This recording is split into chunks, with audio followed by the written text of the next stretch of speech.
Hey everybody. Today I just want to give you a helpful run over of how to write a strong thesis for any writing assignment. The example I'm going to use is particular to the in-class essay Tasting the Sky and the preparation many have done to prepare for that essay.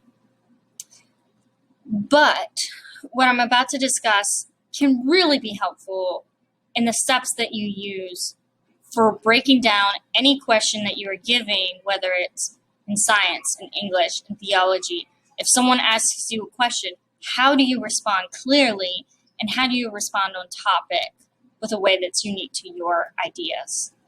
So, I'm titling this, Not Another Regurgitated Thesis. Yes, restating the question is a great place to start, but you never want to just stop there.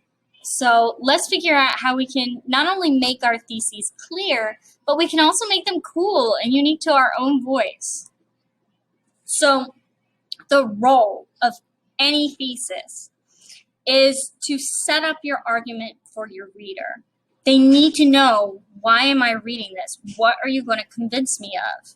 You know, it's a statement that you give at the beginning of your essay, usually in the opening paragraphs. It should be in the opening paragraph.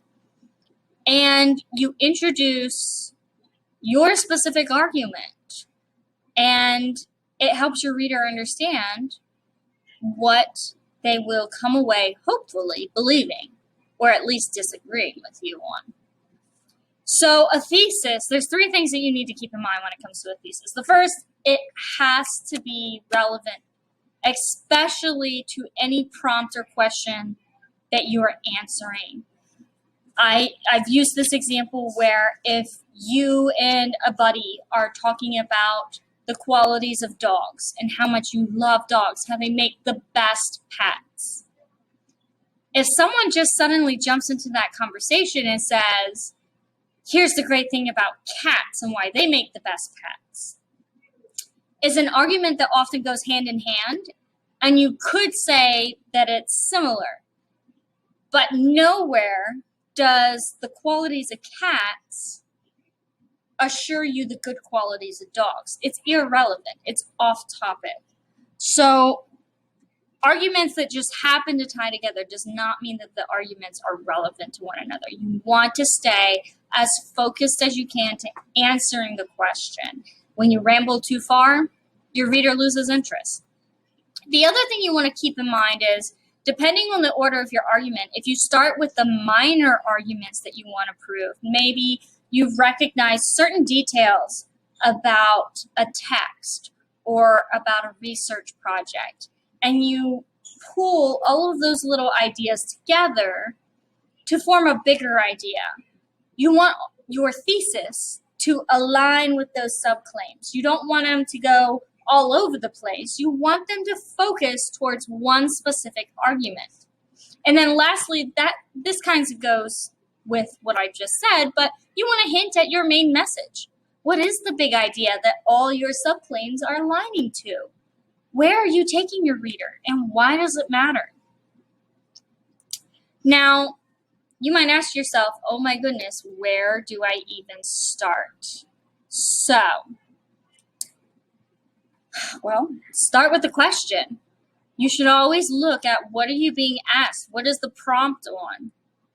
Read it carefully. What are the key words and ideas that are hidden within that question that if you lean on those words, if you kind of pull on them and use them in drafting your argument, how can they help you be focused and relevant?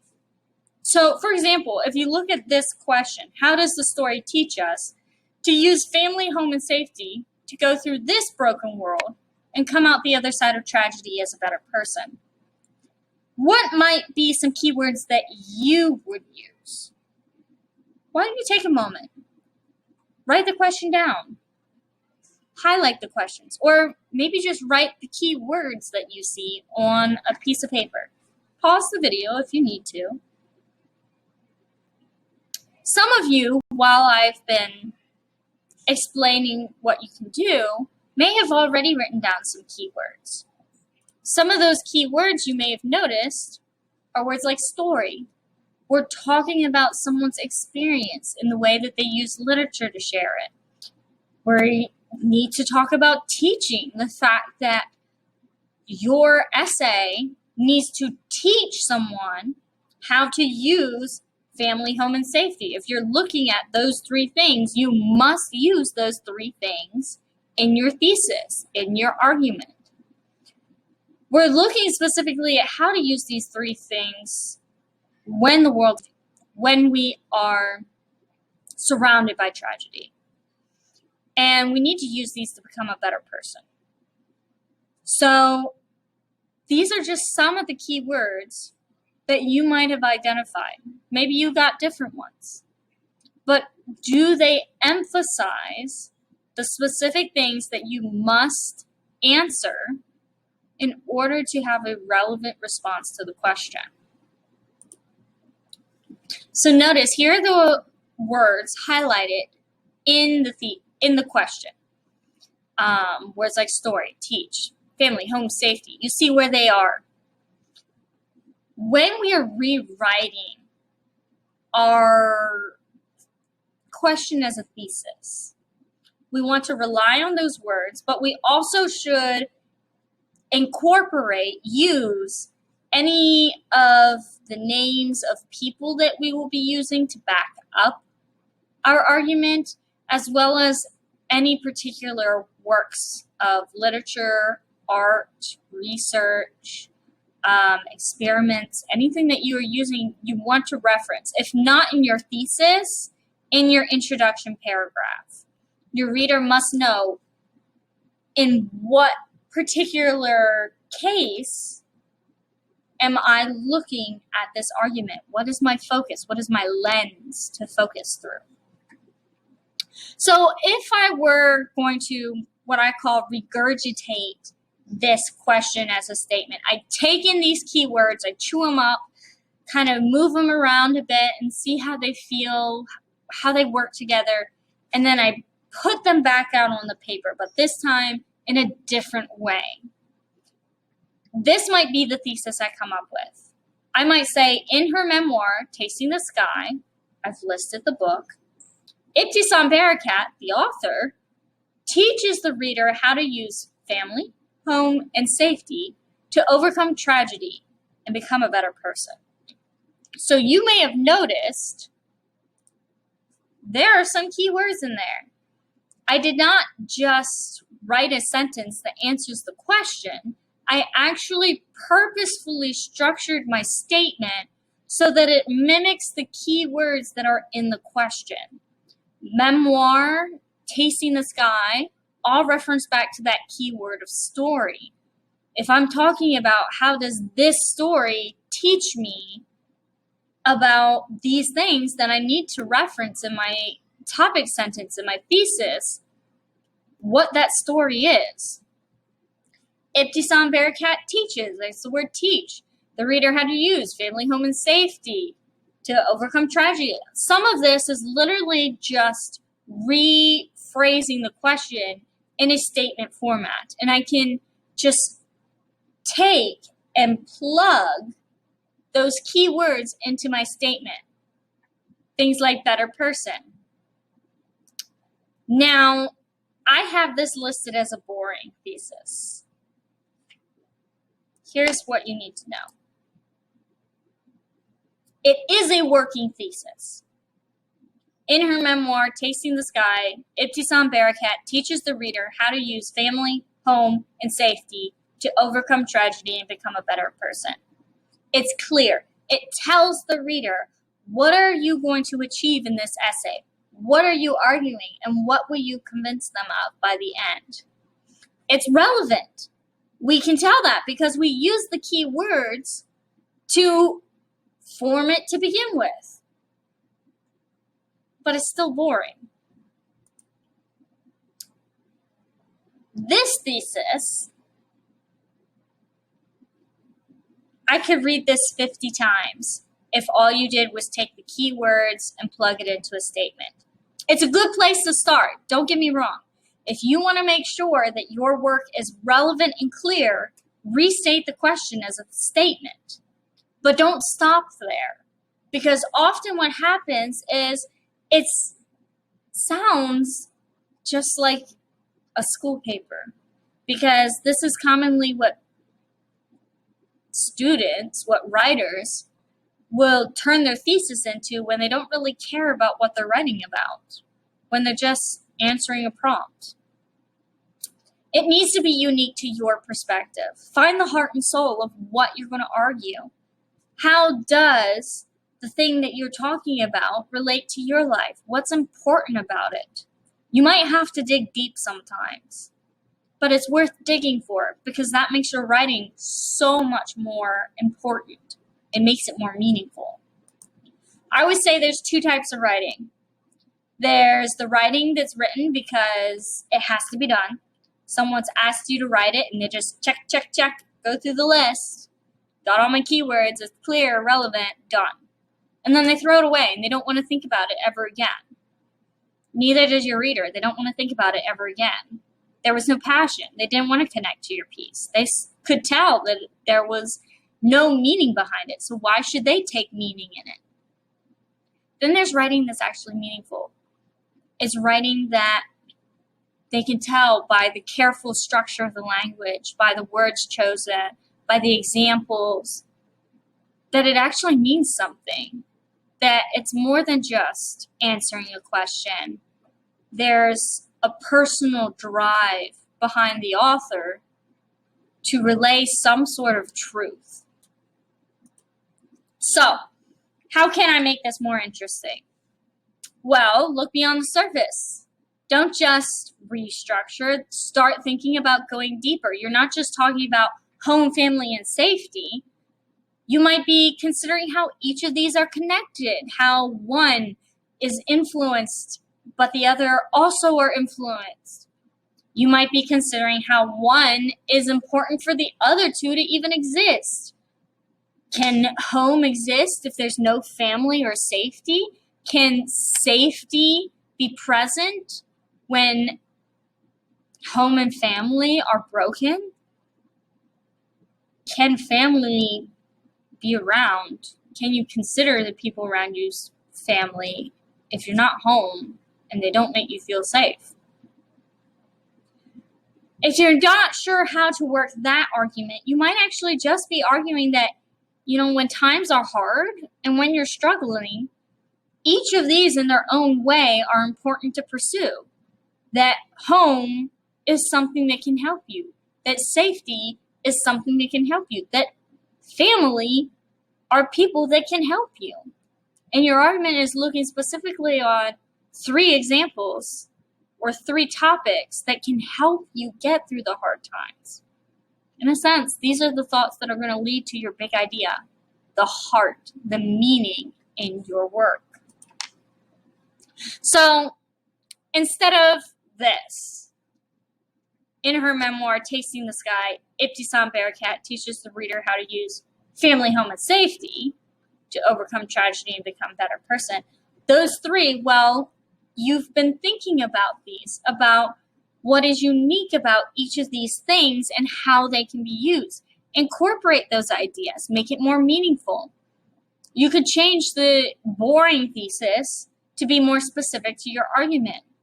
In her memoir, the author teaches the reader how relying on those who uplift their loved ones, family, in a safe place, home, where each person is free to be who they are. Maybe that's an important factor of safety, that you feel free to be who you are. And these will help anyone to overcome tragedy and become a better person. It's the same idea as our boring thesis, but it's so much better structured because it's specific and it shows the heart of what you want to focus on. Well, what else can I do? Well, besides just using the big ideas, you could use sentence structure. We've been talking about WW Asia Bubba. Adverbial clauses, when, where, while, although, if, as, since, because. There's so many options. We haven't talked about these in a while, but you could use a prepositional clause in this book, during the 6-Day War, because of these things that we face. What are some ways that you can emphasize the relationship between these three things in our survival in hard times? You could even start with an ing verb. Running for her life during the 6-Day War as a 4-year-old, Ibtisam opens up this discussion about how tragedy could shape us for better or for worse. And her story, Tasting the Sky, discusses how that tragic moment could have been worse had she not relied on her family, found a safe refuge, and fought to keep her home.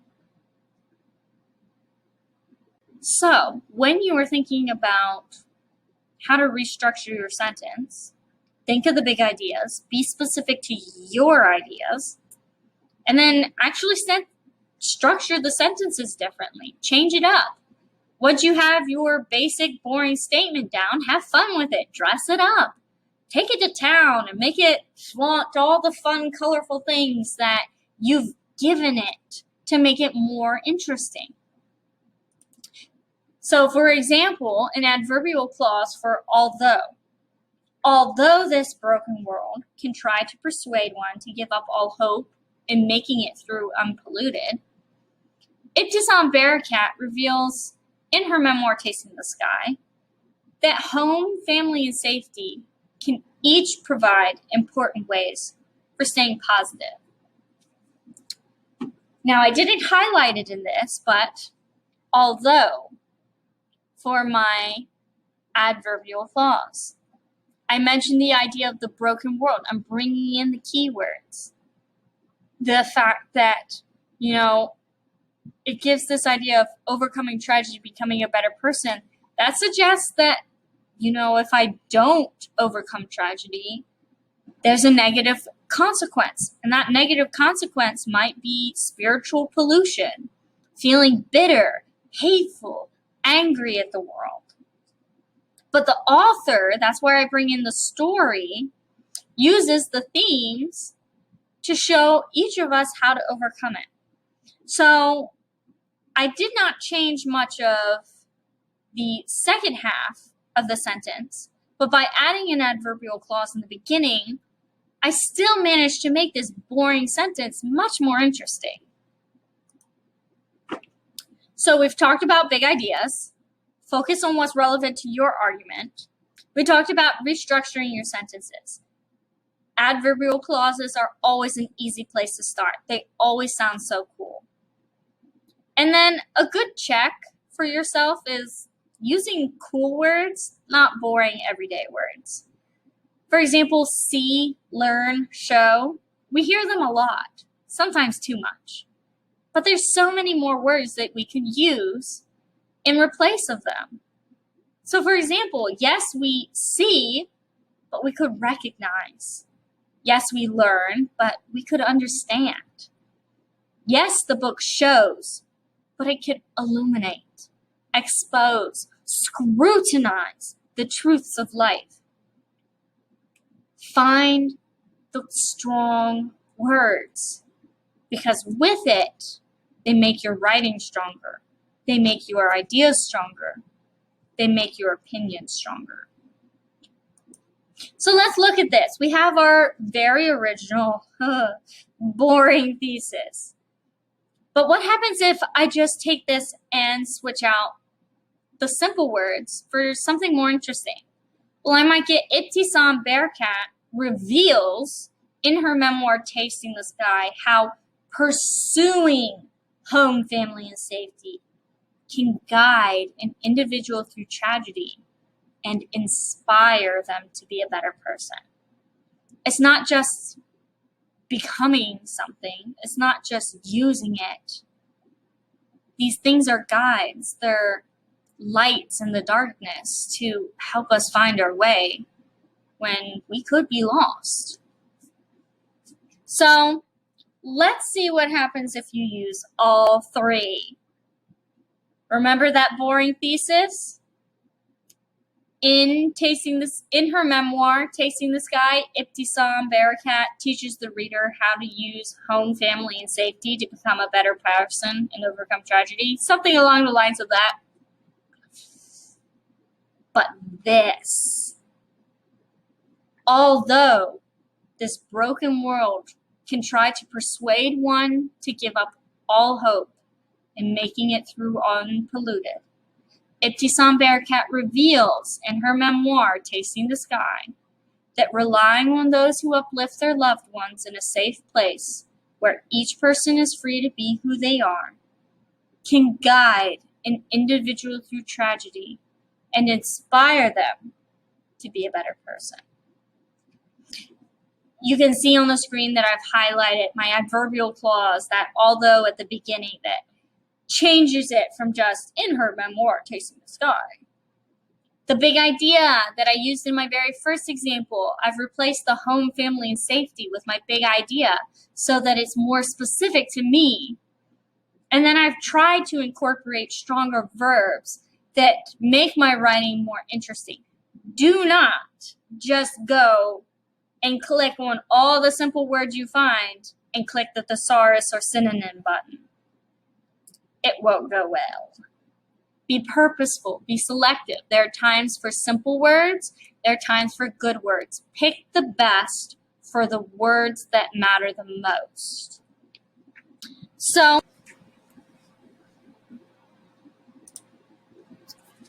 review time. If you get anything from this, your thesis should introduce your argument to the reader. If it doesn't tell the reader the basis of what they need to understand by the time they are finished reading, then it is not a clear thesis. It should be relevant and aligned with any prompt or question asked. If you answer a question, but your answer does not align with that question, you didn't actually answer the question. You have not completed the assignment. Incorporate your big ideas. Make the argument yours. You're not just telling me what I want to hear, because if you just think that you're spitting out words that Miss Bryant might like this, then you're missing the point. The point is to find your voice and to make meaning out of what you say. What do you have to say? Whether it's you like this thing or you dislike this thing, your opinion matters. Use it to fuel your words. And then last, use good writing format, not just simple structures or simple words.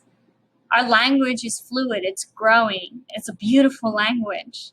There's so many different ways that you can say things. Play with those different words. Find the ones that you love, connect with them, and use those in your work. That way you don't just sound like everybody other. That way you don't just sound like every other person trying to get an essay done.